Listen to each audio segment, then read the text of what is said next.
Hi everyone. I forgot to start my music. How are we doing today? Excuse me, I'm doing so wonderfully. I am happy to be here with you today. Sorry, I'm just getting that's not how you spell that or that way. This will be the music for today's stream here in chat. I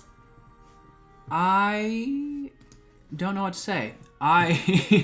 I haven't been on for a while. My availability is lower, as you know, as I navigate the show. I'm very tired, but that's okay. We're here, and we're getting the next edition of the ranking. And I do want to add a few things right off the little tippy top here. Is that this list will conclude before Pokemon Legends ZA is released. And at the time of this recording, Mega Victory Bell was just revealed. Here we have Mega Victory Bell, of course, regular old Victory Bell right here. And if you recall, earlier in the list we had Bellsprout in honorable mention. Now, gaining a Mega gives Victory Bell a case to be on the list, but since this list has been conceived before it was even revealed and before Legends ZA has come out proper, it does not count for this version of this list. So just want to put that in your minds right now.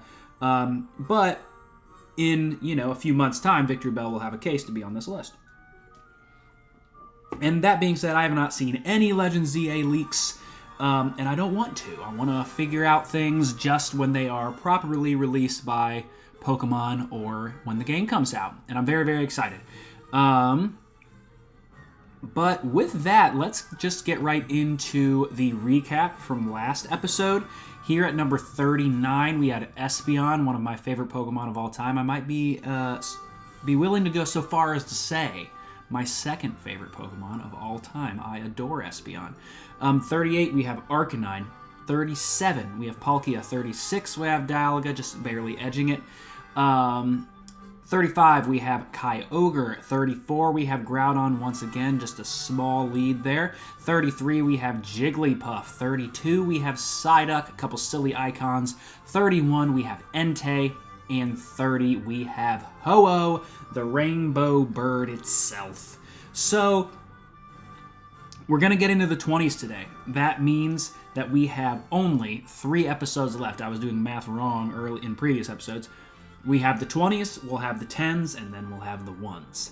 So, really excited about that. The list is finally winding down here as we play alongside Kingdom Hearts. And I also want to plug the Kingdom Hearts Let's Play we have going on right now. My other favorite series of all time is Kingdom Hearts. So I encourage you watch that and play Kingdom Hearts. It's an amazing, amazing game. Many places where you can play it now.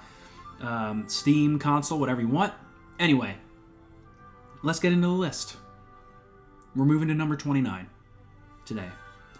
And at number 29, we're going to see Dragonite. Hey, Dragonite just got a Mega Evolution. Now, Dragonite had a spot on this list prior to obtaining this Mega Evolution here. We see Mega Dragonite, which is debuting in Pokemon Legends ZA. And Dragonite had a spot on the list before this was released. Now, with Dragonite gaining a new Mega, you could argue that Dragonite could be higher on the list. That's certainly true. But right now, as it stands before that form being released proper, number 29 is where we see Dragonite. It was the first pseudo-legendary Pokemon. That is a very big deal. And the OG ace for everyone's favorite 4th Elite Four member, everyone's favorite Johto champion, Lance. We love it. Now, Dragonite was the original dragon Pokemon, and this was actually really, really cool, and I want to point this out. Dragonite and, Dratini, Dragonair were very rare in the Generation 1 games. You were very, very unlikely to find one in just a regular playthrough, especially playing for the first time. So that way, when you got to Lance at the end of the game, those dragons would be a big surprise. It'd be like, what Pokemon is this? What type even is this? You don't see the dragon type really at any point through the game. No other NPCs use Dratini, and you're unlikely to have seen those Pokemon up to that point, so you don't really know how to deal with them, which I think was a really, really cool piece of game design that I pointed out when we played Yellow, but I want to point it out here again, because that's really, really cool, and Dragonite was at the center of that, which rocks. Talk about how it's the ace Pokemon of Lance. Lance, of course, being an Elite Four member in Generation 1 and being the champion in Generation 2. Also has 3 Dragonite, so if you wanna give Dragonite extra points for being represented on a champions team 3 times, you could say that. Let's see here. Oh my gosh, featured in Pokemon Snap. Speaking of Dratini, you could evolve Dragonite in like the whirlpool area of the river level, much like you could evolve Staryu into Starmie that way, which is really, really cool. Wanted to point that out. Featured in the first Pokemon movie. Oh, I don't have this linked. Let's get this pulled up. Let's see. Gotta have it. Oh my goodness. Load for me, please. Oh my goodness. That's not what I wanted. I don't need biggest price spikes. But this card right here, this Delivery Dragonite card is so great. I love that WB Presents stamp there in the top right of these promo cards. The Delivery Dragonite was iconic, appearing in the opening portion of Pokemon, the first movie they ever made, and this was one of the movie promos that they passed out with that movie, others being Electabuzz, Mewtwo, and Pikachu, if I'm remembering correctly. But love to see this card for Dragonite, one of the iconic promos of all time. And, oh my gosh, I have it linked right here. Never mind. Let's hit it again. Right there. That's funny. Sorry, guys. Supersonic Flight. Okay. Also have this iconic fossil holo here. I really, really love this card because, you know I'm a sucker for that old school kind of holofoil there that you see in the OG WotC sets. But also, this Dragonite is very, very cute, but it has that 100 HP, that really powerful slam. You know that it's a really, really powerful Pokemon too. And I think that is a testament to Dragonite's design in general, is that it looks like friendly and kind of silly, but can also be very powerful and intimidating, which we love. Excuse me. Finally, let's move into this Evolving Skies Alt Art. Look at this guy. I've wanted this card forever, but it just kept getting more and more and more expensive. It looks like Dragonite's on Pandora here. Looking rather sleepy. Once again, looking rather cute and fierce at the same time. That's always Dragonite's MO. And I point that out here at the bottom. It has that iconic design. It's goofy and powerful. I think it really, really strikes that balance really well. We saw Goodra earlier on this list. I think Goodra does a very similar thing. Another pseudo-legend dragon, which is awesome. But Dragonite appears on this list by virtue of being that first pseudo, that first dragon, really that archetype dragon Pokemon, and being the iconic ace of Lance. That's going to put Dragonite high on the list, and that's why we see it here. And then maybe Dragonite vaults into the teens, maybe even into the top 10 when accounting for its mega, but of course I am not yet. So there we have number 29, Dragonite. Let's move on to our next friend. At number 28, we see Greninja. Of course, Greninja was featured iconically in Super Smash Bros. With that Greninja call. This is very interesting. Greninja is an iconic Pokemon of Ash Ketchum. Now, Ash also got, Greninja rather, got a special form called Ash Greninja, which kind of functioned a lot like Mega Evolution. We saw it in the anime, you saw it in the Sun and Moon demo, which was really, really cool. But that Ash Greninja form has kind of been like erased, like retcon, kind of like removed from official sites and merch and whatnot. And people really think that Greninja is going to get a Mega in Pokemon Legends ZA. Again, I have not seen any leaks or spoilers for that, but I think that's a safe assumption to make. Anyway, still really, really cool that Greninja got this special form, which we will look at right here. This is the Ash Greninja. It doesn't look that much different, but you really just get, if you compare the two, you get that stripe of red kind of looking like Ash's hat, and the little black on the sides looking like Ash's iconic spiky hair, which is kind of silly, but kind of neat at the same time. Greninja may just be the latest generation Pokemon this high on the list.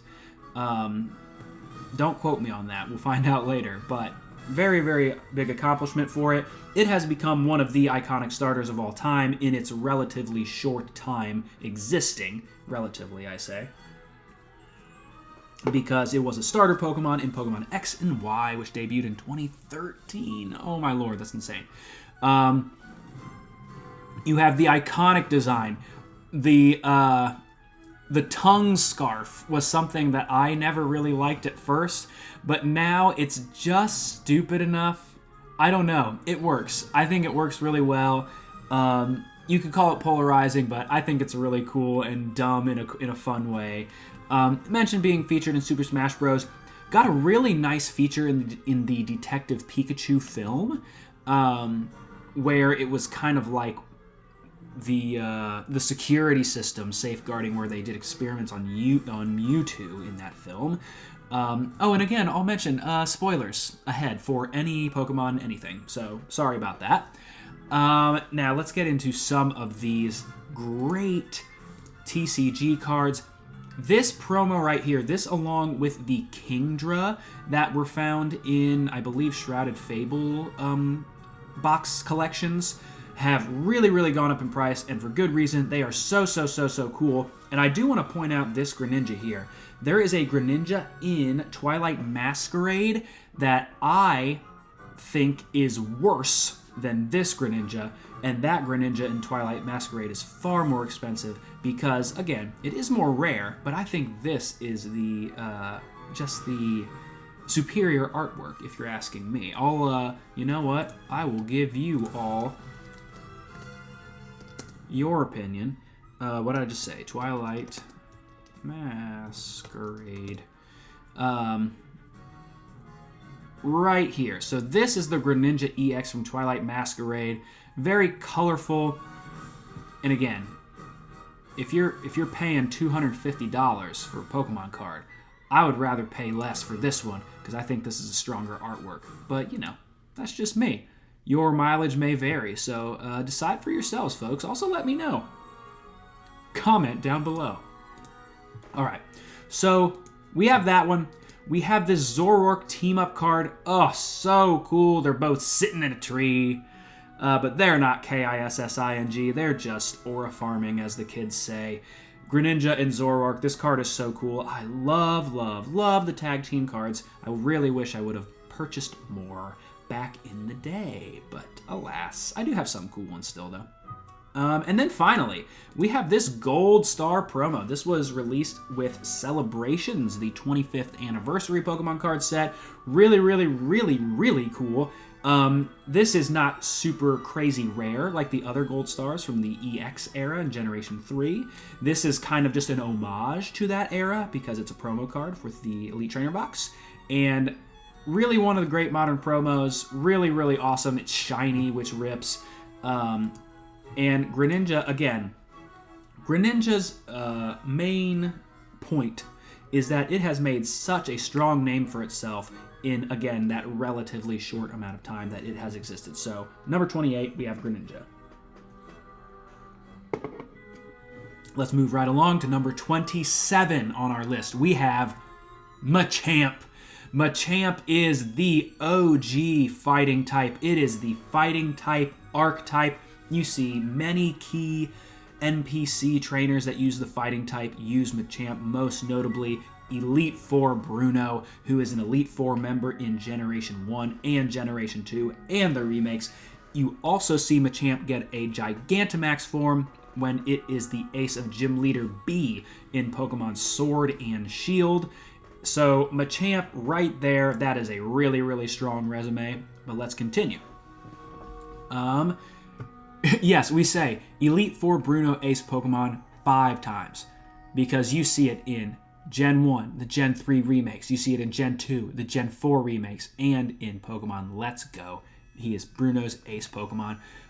We also see him with B with this Gigantamax form. Let's actually show you what it looks like.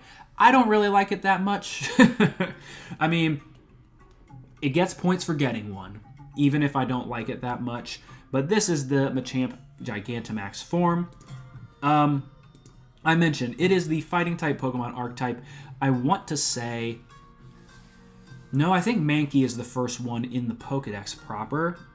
But Machop, Machoke, and Machamp, they are a pretty good example of humanoid Pokemon. I think Machamp in particular is, because it does certainly kind of look like a guy, but it definitely also looks like a monster. And I think that is a really fine line that humanoid Pokemon have to walk, and I think Machamp does so successfully. Now, let's look at a couple of their Pokemon card reps. This first edition Machamp is very interesting. A lot of you, when you were young, probably had this first edition Machamp and thought it was a big deal, but there wasn't like a proper first edition Machamp Hollow, like a whatchamacallit, a shadowless version. You just had this first edition Machamp was basically the unlimited Machamp. And let me fact check myself on this.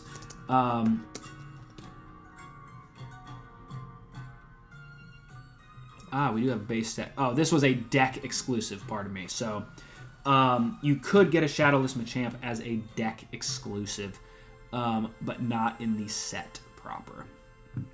So there you have it. I was partially right, mostly right. But there's that hollow card right there. I had this first edition Machamp, for example. And we also get a nice Team Rocket hollow here. Oh, we love to see this. Oh, yeah, that's so cool. The Dark Machamp just, yeah, man. Just vibing. And I'll point this one out here, too. And I do, want to toot my own horn just a little bit. I remember back in the day, I bought this Machamp and Marshadow from Unbroken Bonds back in the day for $10. And as you can see, it's more expensive than that. I did end up selling it for well over $300, so I was very, very happy with that. And, I mean, as you can see, it's a super sick card, and those Tag Team GX cards, they just keep winning. They just keep being amazing. All right.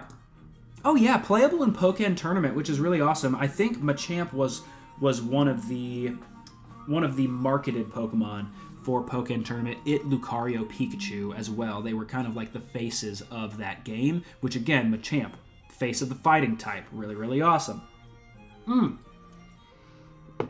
It is featured in Detective Pikachu. Also featured in the first movie. I really like its feature in the first movie because this dude just shows up to challenge Ash. He's the same guy with the Dawn fan that I mentioned way earlier in the list. And he has a Machamp. And Squirtle just uses this really slow bubble attack, and it just hits Machamp and knocks it out in one hit, which is super silly and stupid, which we love. Also, it is the strength Pokemon in Sun and Moon. If you have never played the Gen 7 games, they do away with HMs, but they do have you use Ride Pokemon that do a lot of the things similar to HMs like Fly and Break Rocks. And for strength in particular, you ride a Machamp, and the Machamp will move the boulders for you, which, again, feeding into that fighting type, archetype deal.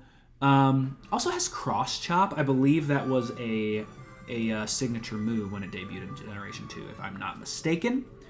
But Machamp, it has a nice resume with Bruno and Pokken, but really its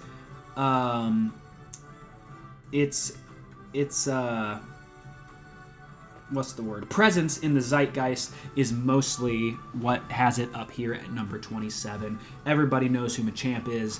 Whenever someone thinks of a fighting type Pokemon, Machamp is probably one of the first they think of. And for that reason, we see it at number 27. Let's keep going. At number 26, its official brother in trade evolution arms, we see Alakazam. So there were several trade evolution Pokemon in Generation 1. Machamp was one of them. Alakazam was another. And although Machamp is iconic, I think Alakazam is more iconic. It is one of the most powerful Pokemon of all time, especially when it debuted, because the Psychic type was so broken in Generation 1. Alakazam was probably the best Pokemon you could use in the Generation 1 games outside of like Mewtwo, which again was great because it was a Psychic type. And iconic for being the ace of Gym Leader Sabrina, one of the most popular gym leaders of all time. So you put those two things together, and Alakazam has a great case to be up here in the top 20. Much like Machamp, it is the Psychic-type Pokemon archetype, the most powerful non-legendary Pokemon, Generation 1 and 2. Your rivals would always use this evolution line in their teams. Much like Bruno, we see Alakazam be the ace Pokemon of the iconic Sabrina 5 separate times in the same games that I mentioned before. Gens 1, 3, 4, and 8 with Let's Go. Alakazam also got a Mega Evolution back in the day. Here we see Mega Alakazam really kind of tuning into that Zen Wisdom Ascension vibe. Really sky-highing that special attack stat for our friend Alakazam here, giving him a long beard rather than the cute little mustache, or cute long mustache, I should say, that we have here. And, oh my gosh, I talked about Sabrina, but Alakazam gets amazing NPC representation. It is a team member of Elite Four Lucian in the Generation 4 games and their remakes. It is even on Lucian's team in Diamond, Pearl, and Platinum, which is really great. It is a member of Champion Blue's team in Generations 1 and 2, and on Gym Leader Blue's team in Generations 2 and 4. Let's see. Man, that's amazing representation for Alakazam, but it gets better in the TCG. We have this awesome base set holo for Alakazam. I specifically love the first edition Alakazam here because those shadowless cards just had a little bit of a darker print quality to them. We have this iconic Sugimori art. It's looking so menacing and cool, just staring right at you as Alakazam. Love, love, love this card in base set. Base set, of course, being, you know, one of the most iconic TCG sets of all time. And it got a holo in it.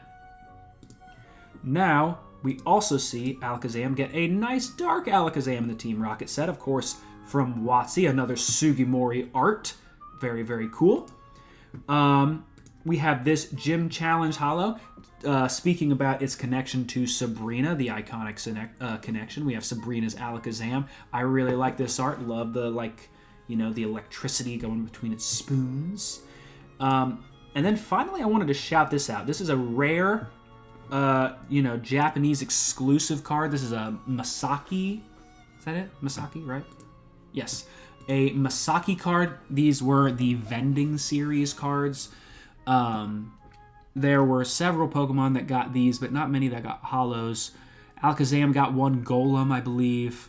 Gengar and Omastar, if I'm not mistaken, were the Masaki holos. Really, really rare. Really, really cool. Love that. Whew. Very, very awesome. And I cannot read who the artist is there. I was hoping it was Sugimori once again. But much like Machamp, Alakazam is just kind of like the mirror, the psychic to Machamp's fighting. But I would argue that Alakazam's prowess in the games, even though Machamp is no slouch, gives it the edge.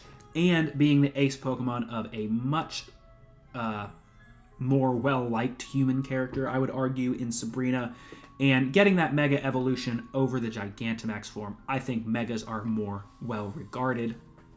So put that all together, boom, Alakazam, number 26, one of the greatest Pokemon of all time. So cool. Let's move on to number 25. Here we see Gardevoir. Now, you could argue that Alakazam is the most iconic Psychic-type Pokemon of all time, but I would argue that Gardevoir is, at least among the non-legendary Pokemon. Even though Gardevoir came after Alakazam, I think its presence in the zeitgeist has really, really been more than that of Alakazam, at least especially in recent years. And I think it has received more in its shorter amount of time than Alakazam has, and we will outline that right now. Now, we have this iconic design, and I say cultural relevance. Now, you could Google a lot of art of Gardevoir and find some unsavory things.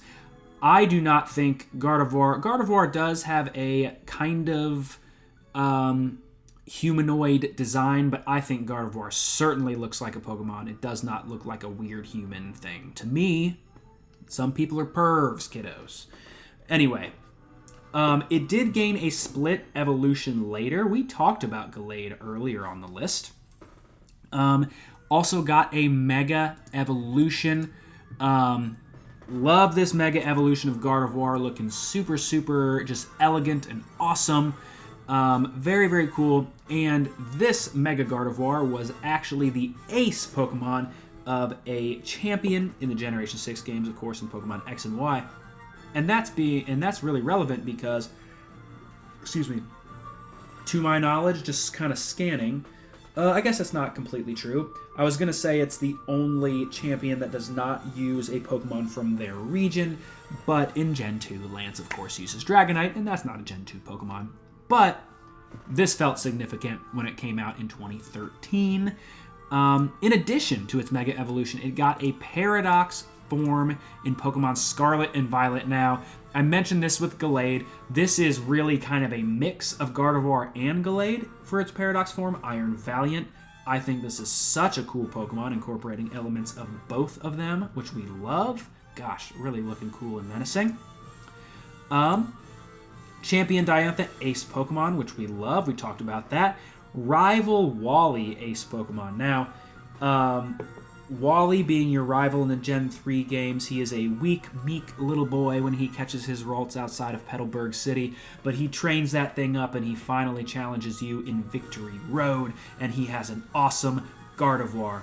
But I will add, Wally only has Gardevoir as his ace Pokemon in the Generation 3 games because in the Generation 6 remakes, they decided to give him Gallade and let him use Mega Gallade in those games. Now, while Mega Gallade is absolutely sick, might be a little bit of, I don't know. Wally's a boy, so he's got to have a boy Pokemon, but it's whatever. Gallade's still cool, and Gardevoir still has that legacy as Wally's ace in Gen 3. Gardevoir is another playable Pokemon in Pokken Tournament, which is super, super sick. It was a Smash Bros. Pokeball. It put like a light screen around you so like projectiles couldn't hit you, which was super duper cool. And we have a lot of great TCG representation for our friend Gardevoir here. Here in Scarlet and Violet, this card is actually a part of a series of cards. You have this couple that looks old in this picture. There is a art card of Ralts where they are first starting to unpack their new house, and they're a young couple. And then you have an art with Curlia where the house is looking a lot more put together and they look older. But then here you have the art with Gardevoir where our young couple is now an older couple and they have their beautiful little lived-in house with their fully evolved Gardevoir now, which is really, really great. I love the story of this card, and it is just one of many greats for our friend Gardevoir.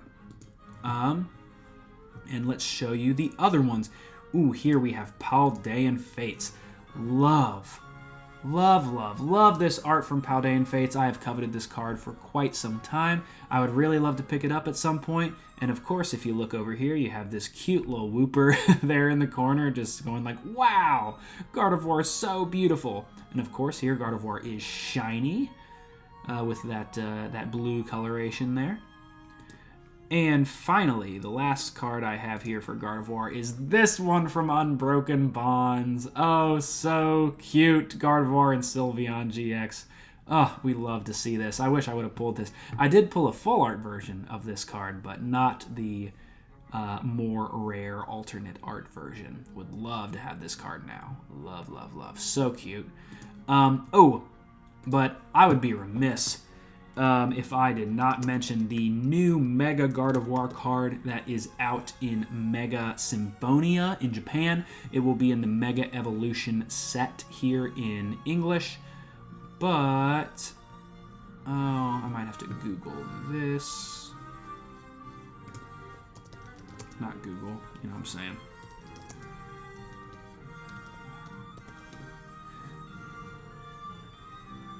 Oh, come on, don't shut me out here. I guess I'll have to Google it proper. I gotta show this to y'all. Here we go. Look at this bad boy. Now TCG Player shows it to me. Look at this Mega Gardevoir that's coming out in the Mega Evolution set. This thing is so cool. You have the Ralts, Curlia, and regular Gardevoir circling around it. Man, I covet this card as well. Gardevoir is another personal favorite of mine. I've loved it ever since it was introduced in Generation 3. Such a cool card. Let's see. I have this episode of Twilight Wings pulled up from a previous episode. Let's see. Losing my mind here. All right. Back to Gardevoir. So, we have all those things. We have those iconic TCG reps. We have the Pokémon tournament. We have iconic NPCs using Gardevoir. And really, it is mostly a cultural relevance thing with Gardevoir. I think it's one of the most popular Pokemon of all time. And it's gained many evolutions from Game Freak. I'm sure it's set to have a very nice role in Pokemon Legends ZA, of course, with the previous champion of that region using a Gardevoir. So, here at number 25, we have Gardevoir. Love to see it. Let's move to 24, rather.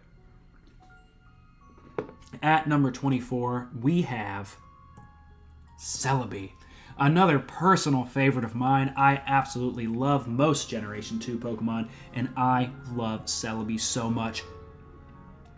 Has iconic lore as a time-traveling Pokemon, and we see that time travel in Pokemon Forever, one of the OG Pokemon movies. It was the fourth one, of course, Pokemon Forever. The animation in that is absolutely so gorgeous. Oh, it's so good. Now, I want to point this out, the GS Ball Mystery. Now, this was something that they kind of introduced in the anime. This was something where you could get the GS Ball as an event item. It was one of the first event Pokemon was Celebi. It was the first event Pokemon, I believe. And you could take the GS Ball item and you could take it to the shrine in Ilex Forest and you could encounter Celebi there, and it was so cool and so awesome. But we did not get that event in America for quite some time. We did finally get it in Virtual Console Crystal for the 3DS, which was so awesome when I played that for the first time, and I was able to experience something new with Pokemon Crystal many years later. It was so cool. I love that event, and that's one of the reasons Celebi is so near and dear to my heart and many others. Now, I talked about whatchamacallit, time travel in Pokemon Forever, because our friend Ash goes back in time and meets the young Professor Oak, which is really, really cool. And in that movie, we see our first old Pokeballs, which was very much an influence in Pokemon Legends Arceus, which I love once again. So cool. But in addition to that, we have this amazing time travel event with Celebi in Heart Gold and Soul Silver, where Celebi can take the player character back in time, and you can see a little bit of lore about how Silver is Giovanni's son, and you get to experience some of that backstory that way, which is really, really awesome. We love, oh my gosh, it's a mythical Pokemon, which is great. It was a Pokeball in Smash Bros. It's featured in new Pokemon Snap, which we will play on the channel at some point, which is really, really awesome as a rare encounter. I skipped over this for now. It was featured in Pokemon Coliseum, which I really, really like, because the conceit of that game and its sequel is that you are purifying shadow Pokemon, and the way that you would be able to finally fully purify a shadow Pokemon in Pokemon Coliseum is you would have to take it to Celebi in its forest, and Celebi would finally unlock its heart for you, and that Pokemon could finally fully be on your team in Pokemon Coliseum, which is super cool. Celebi absolutely rules. There are a ton of great Celebi cards that I can point out. I have just a couple shown here. We have this. We've talked about Shining cards before from the iconic Neo Destiny set. Here we have Shining Celebi. I love that kind of twirling, twirling cool artwork here. This is a card I would love to own one day. Let's see. We have a Gold Star card for Celebi. This being shiny once again. Celebi shiny being kind of like a pinkish red. Excuse me. Very, very cool. Very, very rare. We also have the Neo Revelation Holo. We talked about Neo Destiny, but we have this regular Neo Revelation Holo. Once again, so cute. Gosh, I loved those Pixie mythicals that they had with Celebi and Mew and many others, but Celebi is probably my personal favorite. And then we have the Crystal Celebi. This was in Skyridge, I believe. Yes, that's what that little symbol down there is. So the Crystal type Celebi, the very, very, very rare final WotC sets, we see the Crystal Celebi. And I do want to point out once again, this is from Chilling Reign, right? Might be wrong. Yes, I am. What was this in? Was it Celebi V? Yes. Celebi V from Fusion Strike. Pardon me. This Celebi V card in the Sword and Shield set, you kind of see it here in the Crown Tundra area. One of my favorite modern alt arts. Really, really love it. One of my favorite cards of the modern era. So, Celebi is one of the great mythical Pokemon of all time. I think it has some of the best lore with its time travel, and it has a personal favorite event for me personally. Really, really love Celebi. Really, really awesome Pokemon. Really captures the imagination. And its head looks like an onion, which is very cute. So at number 24, we have Celebi. Let's move on to number 23. At number 23, we see Moltres. Moltres! At 20 trace. Sorry, Spanish speakers, I'm not good at that. But Moltres is iconic for being one of the legendary bird Pokemon. It is part of the original legendary trio, of course, with Articuno and Zapdos. Moltres got a really, really, really awesome regional form in Pokemon Sword and Shield's DLC, the Crown Tundra. Here, we see Moltres as a dark-type bird, and something I love about the regional forms for the legendary birds in Sword and Shield is that they each got a specialty move that correlated with their previous type. So Moltres, for example, got a dark type move that could burn you, which is a nod to the fire type. Zapdos got a fighting type move that could paralyze you, a nod to the electric type. And Articuno got a psychic type move that could freeze you, a nod to its previous ice type, which I love. I thought that was so clever and cool. And Moltres is one of the coolest, if not the coolest, of the regional forms. Now, it was also featured in Pokemon Snap, the original Pokemon Snap. Of course, in that volcano area, you would just get stopped right in front of a Moltres egg, and you'd have to knock it into the lava, and it would shoot out of the lava. I never quite knew how to get the very best picture of it, but oh well. Pokemon Go mascot, which is super great. I never really played Pokemon Go, but I know Moltres is a mascot for that. It, of course, was one of the starring Pokemon in Pokemon the Movie 2000. The Power of One. My personal favorite Pokemon movie. Of course, Lugia being my favorite Pokemon for that reason. Moltres was a co-star there. It was a Smash Bros. Pokeball back in the Melee days, maybe in the OG, I don't really know. But we have some great TCG cards here. We have this classic holo from Fossil, very, very awesome. That Dive Bomb, 80 damage, is great. We have the Gym holos. This being in Gym Heroes, we have Blaine's Moltres, but also in Gym Challenge, also Gym Heroes, never mind. We have Rocket's Moltres. So in the Gym sets from the original WotC, we had 2 different Moltres cards, which is really, really cool. Awesome. We have the Stained Glass promo. We are way too close here.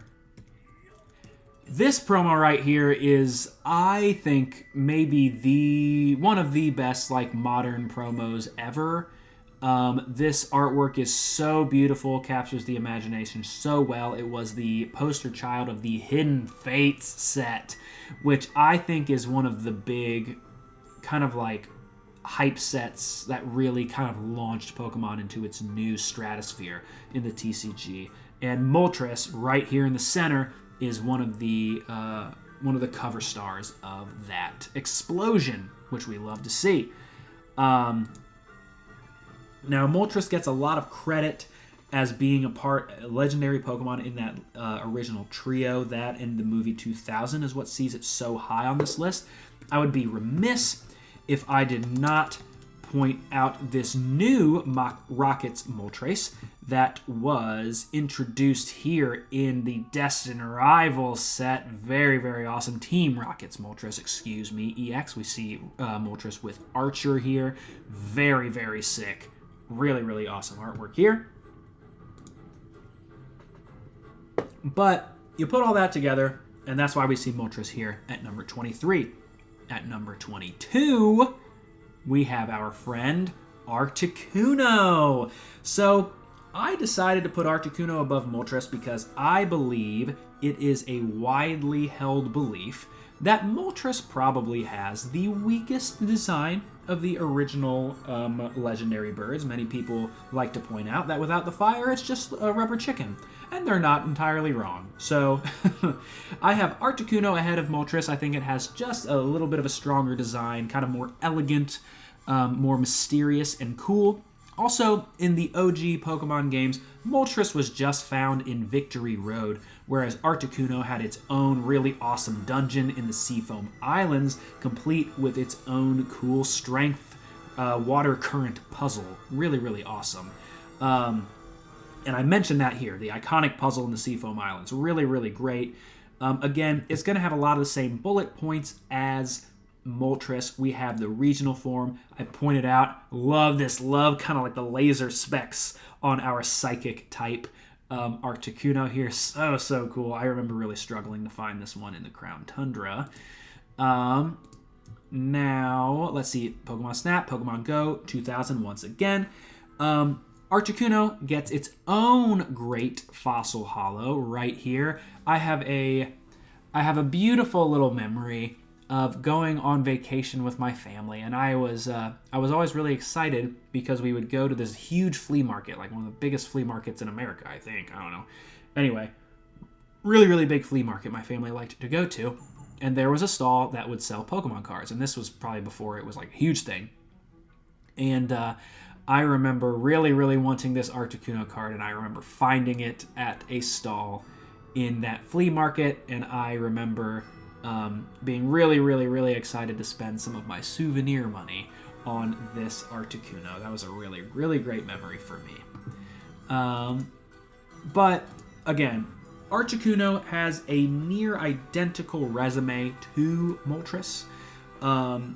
Again, it does not quite have the TCG representation as Moltres, but I think Articuno's advantages in where it was originally found, how it was originally introduced in the Gen 1 games, and I think its edge in design, I think puts it over Moltres to me on the list of the 151 greatest Pokemon of all time. Please let me know if you disagree with Articuno at number 22.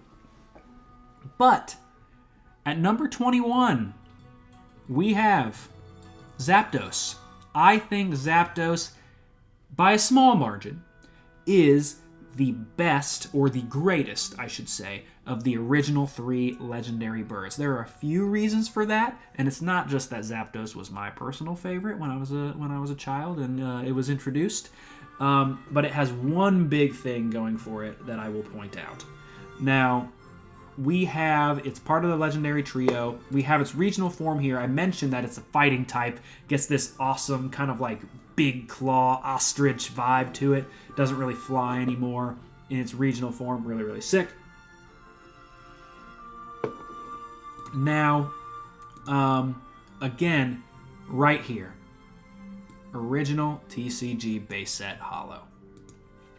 This was really one of the tiebreakers.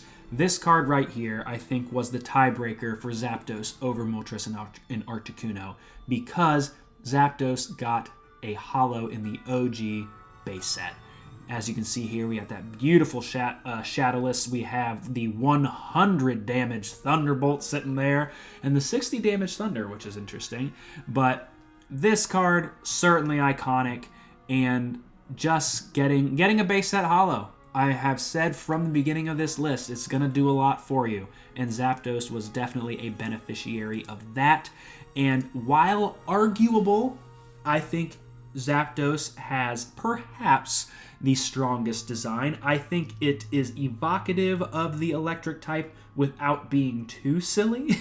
I think Zapdos looks kind of edgy and cool, without being too on the nose, even though it kind of is. Again, certainly arguable, but I think Zapdos has a very strong design, at least as strong as Articuno in its own way, I would argue. But again, a lot of the same things we have featured in Pokemon Snap, Go Mascot. We do have a nice holo in Fossil, just like Articuno and Moltres. Really love this. I have a memory of buying 2 Fossil packs online a long time ago, because even then it was like when I was like closer to an adult, the packs I think were like $20 a piece, which is crazy. But I pulled the first edition Zapdos, which is really, really great out of those packs that I bought. We have a Gym Heroes holo, this Rocket Zapdos, which is super, super cool, that dark, dark, evil-looking sky. Rocket Zapdos got a reprint in the Celebration set as well. We mentioned Celebrations with Greninja earlier. So you got to see this card with the 25th anniversary logo down there in the bottom right, which is super awesome. And of course, we mentioned the Stained Glass promo with Moltres, but again, these 3 Pokemon right here, Moltres, Zapdos, Articuno, they all have very similar resumes, and they're all very close to each other. But at the end of the day, I decided Moltres, followed by Articuno higher, and followed by Zapdos just a tick higher. So again, that is my official ranking of the 3 legendary birds of Kanto. Zapdos 1, Articuno 2, Moltres 3. Please let me know if you disagree.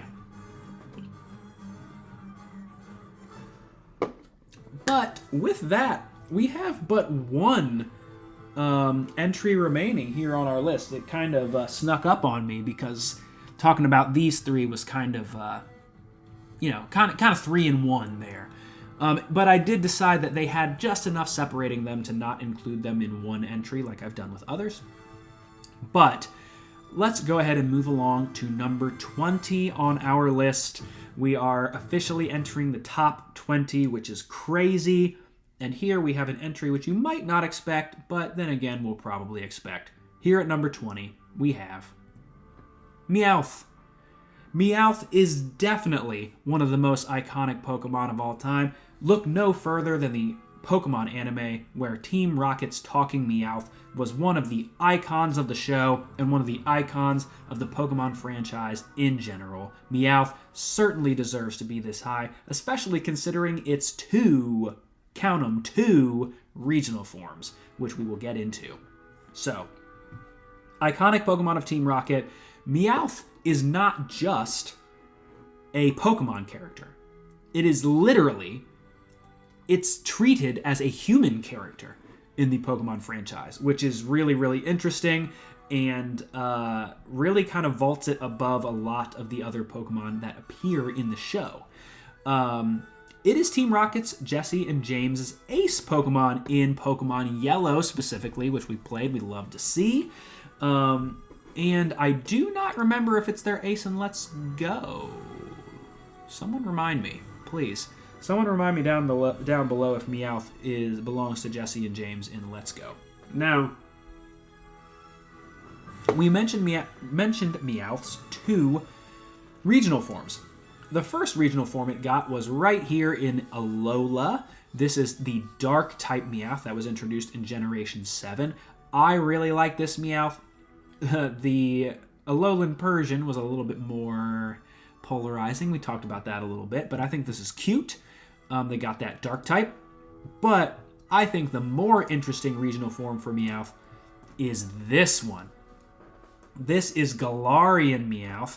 And we see this Meowth as a Steel-type Pokemon because it has that coin on its forehead, does OG Meowth. And this kind of expands that to include all of it, being Steel-type. And the Galarian Meowth is postured as the original Meowth. So this one came before the Meowth that is Cantonian, the Meowth that we knew of first in the Generation 1 games, which is a really interesting bit of lore for it. Galarian Meowth also gets another cool evolution called Berserker, which is delightful. Really, really enjoy Galarian Meowth and its weird little beard.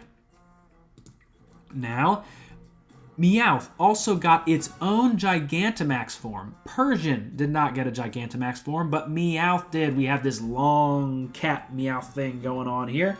I think this is more of kind of like an OG, like Japanese reference that maybe I don't fully get or don't remember. But yeah, we have this for the Gigantamax Meowth.